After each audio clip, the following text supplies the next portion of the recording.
Sejak diberlakukannya kembali Undang-Undang Dasar tahun 1945, dimulailah pelaksanaan ekonomi terpimpin sebagai awal berlakunya hero ordering ekonomi, di mana alat-alat produksi dan distribusi yang vital harus dimiliki dan dikuasai oleh negara, atau minimal di bawah pengawasan negara.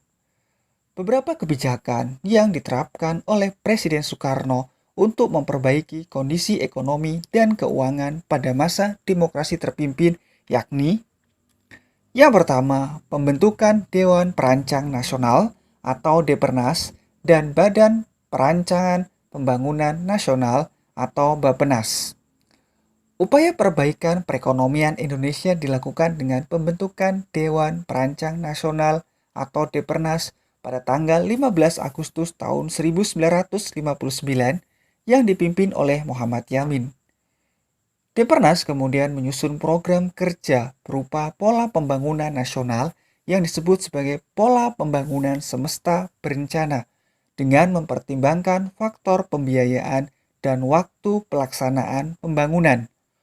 Pola pembangunan semesta dan berencana terdiri atas blueprint tripola, yaitu proyek pembangunan, pola penjelasan pembangunan, dan pola pembiayaan pembangunan.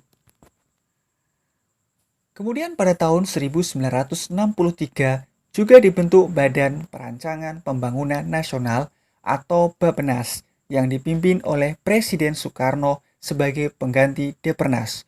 Tugas Bappenas adalah menyusun rencana pembangunan jangka panjang maupun pendek.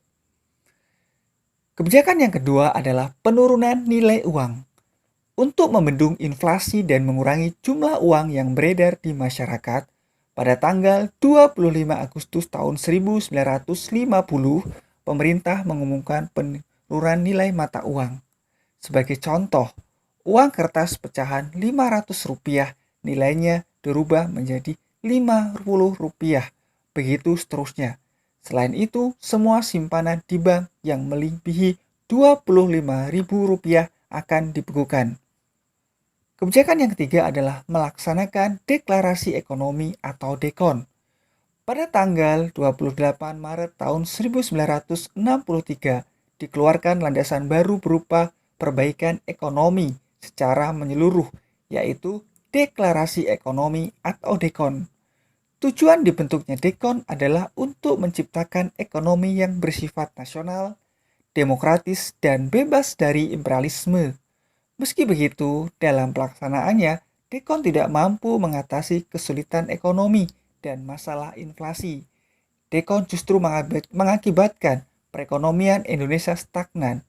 Masalah perekonomian diatur atau dipegang oleh pemerintah, sedangkan prinsip-prinsip dasar ekonomi banyak diabaikan. Kebijakan ekonomi yang keempat adalah pembangunan proyek mercusuar. Keadaan perekonomian semakin buruk karena pembengkakan biaya proyek mercusuar. Proyek mercusuar Presiden Soekarno adalah proyek pembangunan ibu kota agar mendapatkan perhatian dari luar negeri. Untuk memfasilitasi Ganevo atau Games of the New Emerging Force sebagai tandingan dari Olimpiade, pemerintah membangun proyek besar seperti Gedung Konevo yang sekarang dikenal sebagai Gedung DPR, MPR, DPD DKI Jakarta, Gelora Bung Karno, Hotel Indonesia, Jembatan Semanggi, pembangunan Monumen Nasional, dan Pusat Pertokoan Sarinah. Demikianlah mengenai kondisi ekonomi Indonesia pada masa demokrasi terpimpin. Semoga kita bisa memahaminya. Terima kasih.